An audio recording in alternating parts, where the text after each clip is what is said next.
The Holy Gospel according to St. Matthew, the 14th chapter. Glory to you, O Lord. Now when Jesus heard about the beheading of John the Baptist, he withdrew from there in a boat to a deserted place by himself. But when the crowds heard it, they followed him on foot from the towns. And when he went ashore, he saw a great crowd, and he had compassion on them and cured their sick. When it was evening, the disciples came to him and said, "This is a deserted place, and the hour is now late.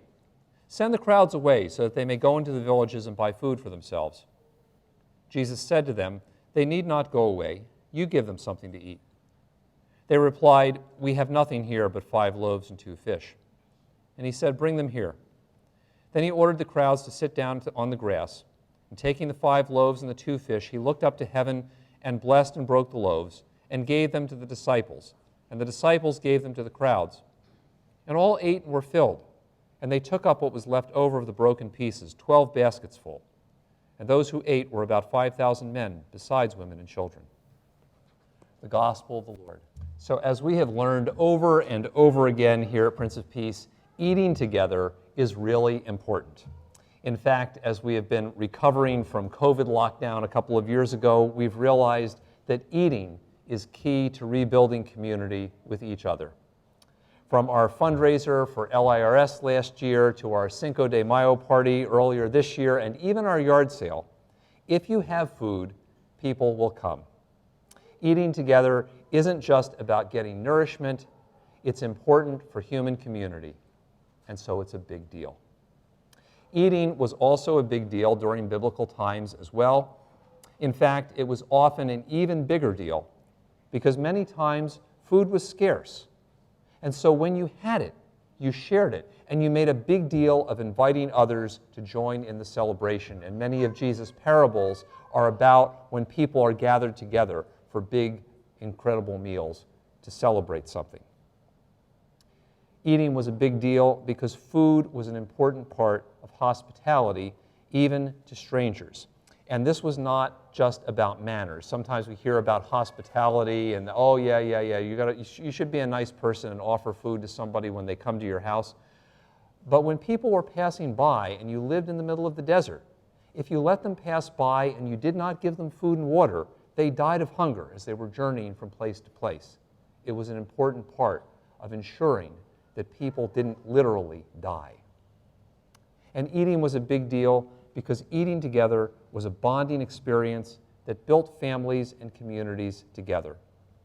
And it was often through these bonding experiences that people were also bonded together with God and the shared experience of God's action in their lives. So whether it was remembering the Passover, gathering and sharing manna in the wilderness, or celebrating the annual harvest, eating together was part of recognizing and realizing and experiencing God's presence in your midst.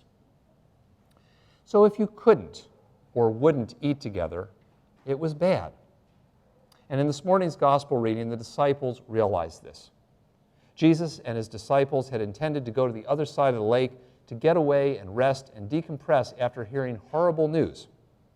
But people saw where they were going and chased them around to the other side of the lake. If you've been there, you know it's really easy to watch the boat and you can figure out where they're going. And when Jesus got ashore, there were 5,000 of these people. And as the day wore on, everybody needed to eat. But it wasn't like there were a bunch of fast food places nearby. So where are you going to find food to feed all these people? And so faced with such an enormously daunting situation, the disciples reacted with some of the same ideas that probably would have occurred to us. Those ideas included passing the buck.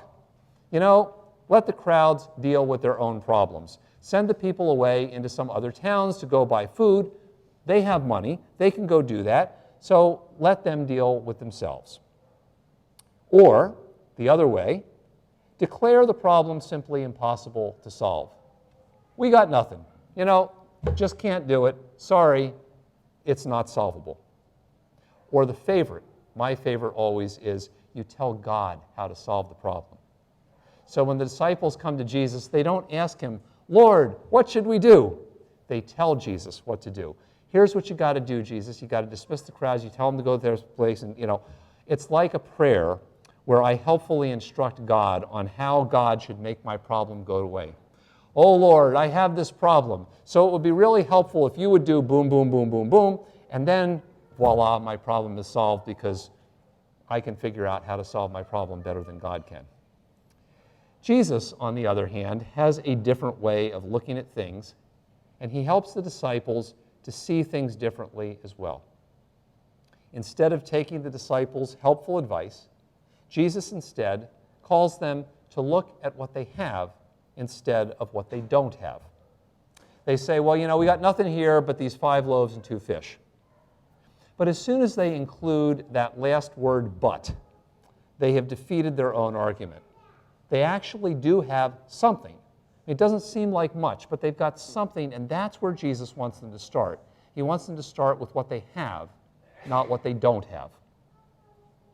Jesus calls them to look for him for help instead of for an excuse.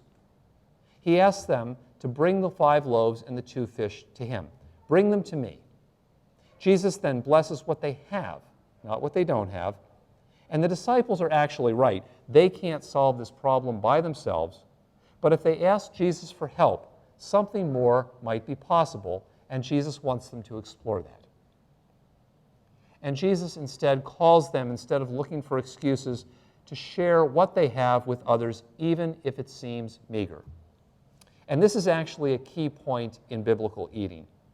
Even and especially in times of scarcity, you do not hoard stuff for yourselves. You share with those around you. You divide it up among those who are hungry and starving. If the disciples were to hoard the 5 loaves and the 2 fish for themselves, there would not be enough. But when they share it with others, Jesus makes it become enough for everybody. This is sort of reminiscent of that story with Elijah, who goes to the widow and he says to the widow, here I am, I've come to your town, I have nothing. Bring me a morsel of bread. And she says, I got this tiny little bunch of meal and this tiny little bunch of oil, and I'm gonna cook it up and eat it with my son so that we can eat it and die. And he says, that's, you can, absolutely, you're gonna have food, but first, share it with me also. Because if you do that, it's not gonna be emptied, and all 3 of us are gonna be able to eat until there's food again. And they are. This idea that sharing what you have with others is key to everybody surviving is absolutely one of the key issues in biblical eating together, and it's why meals are so important. And interestingly, it is this event, maybe because it is about eating, that made a big impression on the early Christian community. In fact, except for the resurrection of Jesus himself, this is the only miracle reported in all 4 of the Gospels. No other miracle is reported in all 4 of them. Not the raising of Lazarus, not the healing of lepers, although different people are healed in different places, not even the more sort of gastronomically interesting experience of turning water into wine. I would have thought that would have been the big, key thing to remember, but not that, it's this. Every single gospel remembers the 5 loaves and the 2 fishes, feeding the 5,000. This miracle is the big deal. And it's a big deal not only because of the eating that's involved, but because of the important lesson Jesus teaches us through this miracle. And the lesson is not that we can always solve hunger with only 5 loaves and 2 fish. Rather, the lesson Jesus was teaching through this miracle was that especially when we face daunting challenges, we're called to be modern disciples who look at the blessings God has already given to us. That is, we're called to focus on what we have, not what we don't have. Sometimes we get stuck, at least I know I get stuck, because I focus on the things that I wish I had to solve a problem, or that I used to have, or that I thought I might have by this point in my life. If I had more, look at all the things I could do for you, God. But so often, when I get stuck in that kind of mode of thinking, I'm blinded to what I actually have now. I don't see in front of me opportunities that may not have been there before because I'm so focused on what I don't have. In this story, the miracle begins when the disciples are actually able to focus on what God has already given them, the blessings that they have. And that's the start for us too. For us too, Jesus calls us to be people who ask for and actually expect Jesus to help us in using our gifts to make something possible that we actually could not do by ourselves. And this means, taking it and putting it in Jesus' hands first. But that's not the only thing.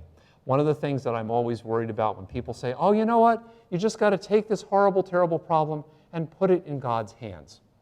And what they often mean by that is I've given it over to God so that now I don't have to do anything more. Here's the thing in the story. Jesus says, give me the 5 loaves and the 2 fish. And they do. They put it in Jesus' hands, and he blesses it. And then he gives it back to them and says, now do this. When we put something in God's hands, it's not to get out of responsibility for using it. It's a way of saying, Jesus, help us to then take it back and use it in the way you want us to do it. The second part of this miracle is that the disciples are willing to take the responsibility that Jesus gives them when he hands it back to them and says, now see what you can do with this. Just go do it. They don't know how they're going to do it, but they take it and they do it anyway, and that's what we're called to be about also. Taking what God has put back in our hands and using it in the way God calls us to use it. And for us too, Jesus calls us to take what we have, even if it seems like it's just 5 loaves and 2 fish, and to see how those gifts can benefit others, not just ourselves. Sometimes that may have, to me, always, a lot of times when I read some of these stories in the Bible, it's like, that's hard. I don't have enough for me. How am I supposed to share with others? But that's a key part of all of these miracles. It's figuring out how I can take something and also do something for somebody else. So in these first few weeks of August, we're looking at ways that we can help Marlou Ridge refresh its facilities, and especially in ways that make the camp more accessible to people who could not use it before. Essentially, in ways that make the camp bread for others as well as for ourselves. And frankly, our contributions, the first time that Sarah Leffler, who will be here with us, she's the camp director, she'll be here with us next week. The first time she told us about how much they were trying to raise for Marlou Ridge to do all these things, and really, they need a lot, because I first set foot at Marlou Ridge in 1985, and when I was in college. And there are buildings there that have not been updated since well before I first set foot there. They need stuff that's got to be done. So I said, this is how much we have to raise. And I thought, my gosh, even if we double what we've got right now, it's going to amount to about, I did some math. It's going to amount to about, I think about 10 loaves and 4 fish for kind of where we are. But it's already, doing what we're doing, has already amounted to more than I thought we would be able to do. Because it is often surprising what happens when we take the gifts we have, we put them in God's hands, and we see what we can do to help to use them for others. Already, it's been surprising what God can do with our 5 loaves and 2 fish, and that's always worth doing, and it's always worth trying. You know, eating together in the Bible was always a big deal, and it is still a big deal for us. Sometimes that's because it's fun, and the food is good, and we enjoy each other's company. And those are all great things. But in today's gospel reading, Jesus reminds us and shows us that eating together is not simply an end in and of itself. It's also an important way that we build community with each other and even with God. It's important because in sharing what we have to intentionally focus on what God has given us right now, instead of so often getting caught up in the things that we wish we had. And mostly, it's important because often it's through the sharing of what we have and the bread that we've already been given that Jesus turns us into bread for the life of the world around us.